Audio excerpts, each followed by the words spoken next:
అహరోను ఒక శిల్పాన్ని, ఒక రూపాన్ని తయారు చేసి, ఒక బంగారపు దూడను తయారు చేసి వాళ్ళకి ఇచ్చారు. అప్పుడు వాళ్ళు అంటారు, ఓ ఇశ్రాయేలు, మెరుస్తున్న ఒక బంగారపు విగ్రహాన్ని చూసి వీళ్ళు మురిసిపోయారు. చూడండి, ఆయా సందర్భాల్లో విశ్వాసయాత్రలో సాగిపోతున్న వాళ్ళు మెరిసే వస్తువుల వైపు మగ్గు చూపిస్తూ ఉంటారు. కొంతమంది మెరిసే వస్తువులు కనబడితే చాలండి మురిసిపోతుంటారు విశ్వాసులు. ఐగుప్తు నుండి విడిపించింది ఎవరు? సర్వశక్తి గల దేవుడు. వారిని చూడవచ్చి ఐగుప్తు బానిసత్వం నుండి విడిపించి కఠినాత్ముడైన ఫరో మనస్సును మార్చి ఐగుప్తు దేశమంతా కలవరపరిచి తన మహిమ కలిగిన బాహుబలం ద్వారా ఇశ్రాయేలు ప్రజలు విమోచించి రక్షించి దేవుడు తీసుకొస్తే, ఇప్పుడు వీళ్ళు చేస్తున్న పని ఏం తెలుసండి? ఒక విగ్రహానికి, దేవుడికి ఇవ్వవలసిన ఘనతను, దేవుడు మాత్రమే ఉండవలసిన స్థలంలో ఈరోజు ఒక రూపాన్ని, ఒక విగ్రహాన్ని ఉంచి, ఒక శిల్పాన్ని ఉంచి, ఒక విగ్రహాన్ని ఉంచి దానికి ఆరాధన చెల్లిస్తున్నారండి. దానికి సాగిలపడుతున్నారు, ఆరాధన చేస్తున్నారండి. లోబడనొల్లని ప్రజలు అని ప్రభు అంటున్నారు. దేవుని ప్రియులారా, మరి ఈరోజు దేవుడికి ఇవ్వవలసిన ఘనతను ఇస్తున్నావా? దేవుడు ఉండవలసిన స్థానంలో ఎవరు ఉంటున్నారు? దేవుడికి చెందవలసిన ఘనతను దేవుడికి అందిస్తున్నారా? దేవుని ఆరాధించవలసిన నీవు ఎవరిని ఆరాధిస్తున్నావు? రక్షించింది దేవుడు, కానీ ఎవరికి పండగ చేసుకుంటున్నారు? ఎవరికి సాగిల పడుతున్నారు? ప్రియులారా, ఇంతకు వీళ్ళకి బంగారం ఎవరిచ్చారు? అది కూడా ప్రశ్న. ఇప్పుడు బంగారంతో వాళ్ళకు బొమ్మను తయారు చేసుకున్నాడు. అసలు ఈ బంగారం ఎవరు ఇచ్చారు వీళ్ళకి అంటే, దేవుడు ఐగుప్తులో మనస్సులో దయను పుట్టించగా వీళ్ళకి బంగారం వీళ్ళు సొంతమైంది. వీళ్ళు ఇళ్ళ పని చేసుకునే వాళ్ళు కదండి, బానిసలు కదా, ఇళ్ళ పని చేసుకునేవాళ్ళు. ఏ ఇంట్లో పని చేసేవాళ్ళు వాళ్ళందరి హృదయాల దేవుడు దయ కలిగిస్తే వీళ్ళు బయలుదేరేటప్పుడు అడిగినంత బంగారం వాళ్ళు ఇచ్చేస్తారు. అంత క్రితం వాళ్ళకి బంగారం లేదు, వెండి లేదు. బయలుదేరుతున్నారు, అప్పుడు కావలసినంత వెండి బంగారాలు వాళ్ళు ఇచ్చేశారు. ఒక రకంగా చెప్పాలంటే దేవుడిచ్చిన ఆశీర్వాదం అది.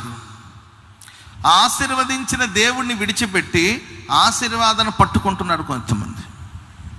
ఆశీర్వదించిన దేవుణ్ణి వదిలేశారు, దేవునికి దూరం అయిపోయారు. ప్రేయర్ అయిపోతే చాలు. మరి ఇప్పుడు ఈ మధ్యకాలం, ఒకప్పుడైనా ఆరాధన అయినా కాసేపు కూర్చున్నవాళ్ళు ఒకప్పుడు.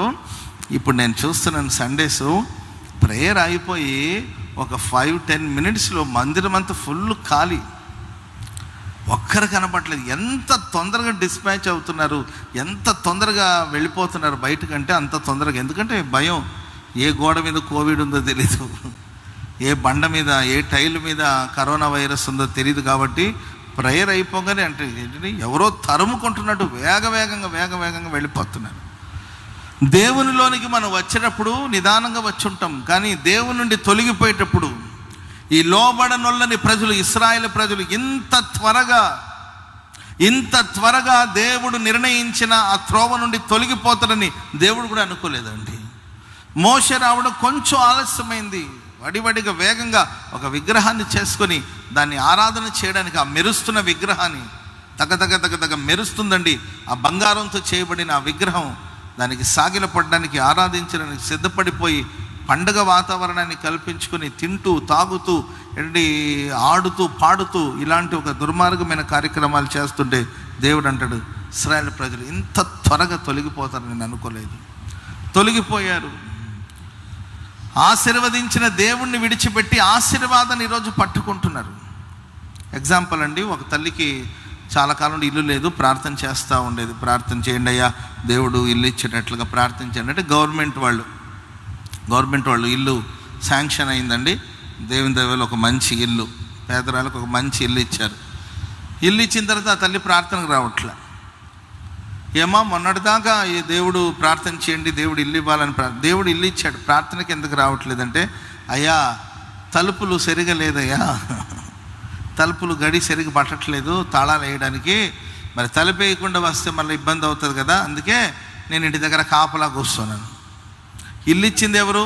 దేవుడు. ప్రార్థన చేస్తే ప్రభుత్వాన్ని కదిలించవచ్చు, లేకపోతే ఎవరో ద్వారా దేవుడు సాయం చేసినా మరి కార్యాలు చేసింది దేవుడు ప్రార్థన చేస్తే. సో ప్రార్థన ఆలకించి దేవుడు గృహాన్ని ఇచ్చాడు. ఇప్పుడు గృహానికి కాపలా ఉంటుంది. ఇంతకుముందు ఆదివారం 10ంటికి ఆరాధన అంటే 6ంటికి వచ్చి కూర్చున్నామే, ఇప్పుడు రావట్లేదు. అద్దె కొంపలో ఉన్నప్పుడు రెగ్యులర్గా వచ్చేది.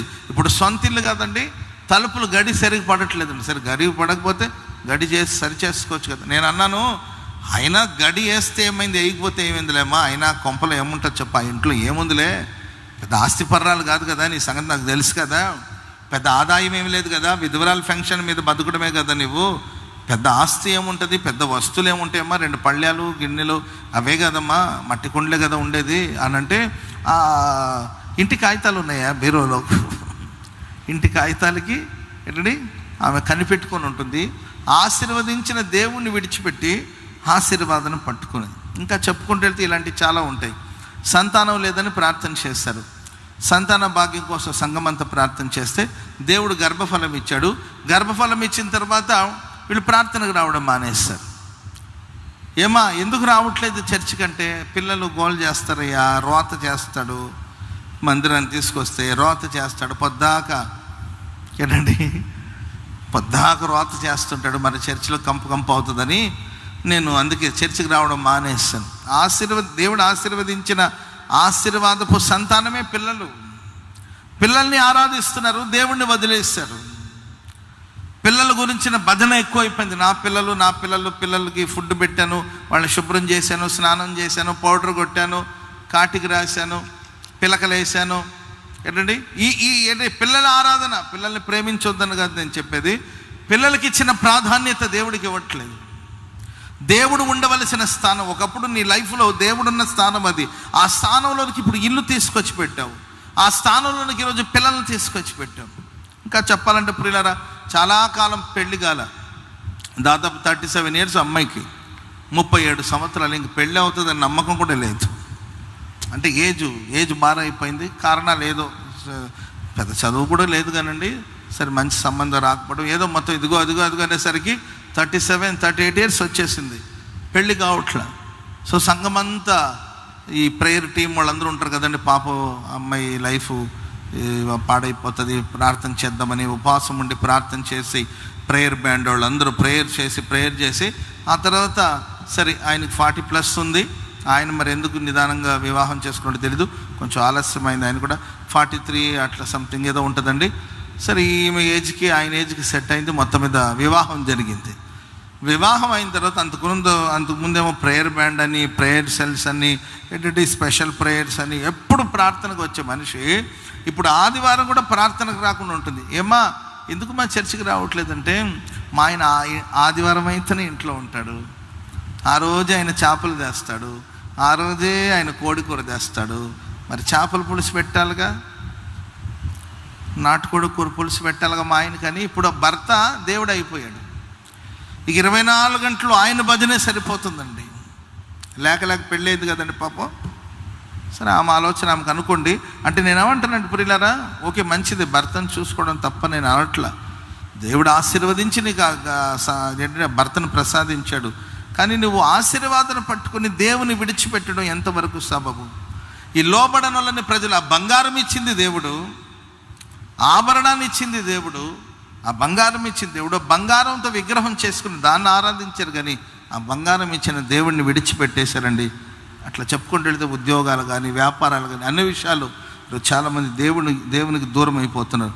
అప్పుడు దేవుడు అన్నాడు, నేను మీతో పాటు రాను. మేఘమై వచ్చిన దేవుడు, ఆహారం ఇస్తూ వచ్చిన దేవుడు, పోషిస్తూ వచ్చిన దేవుడు, కాపుదలను ఇస్తూ వచ్చిన దేవుడు, ఇప్పుడు నేను మీతో పాటు రాను అని చెప్పేసరికి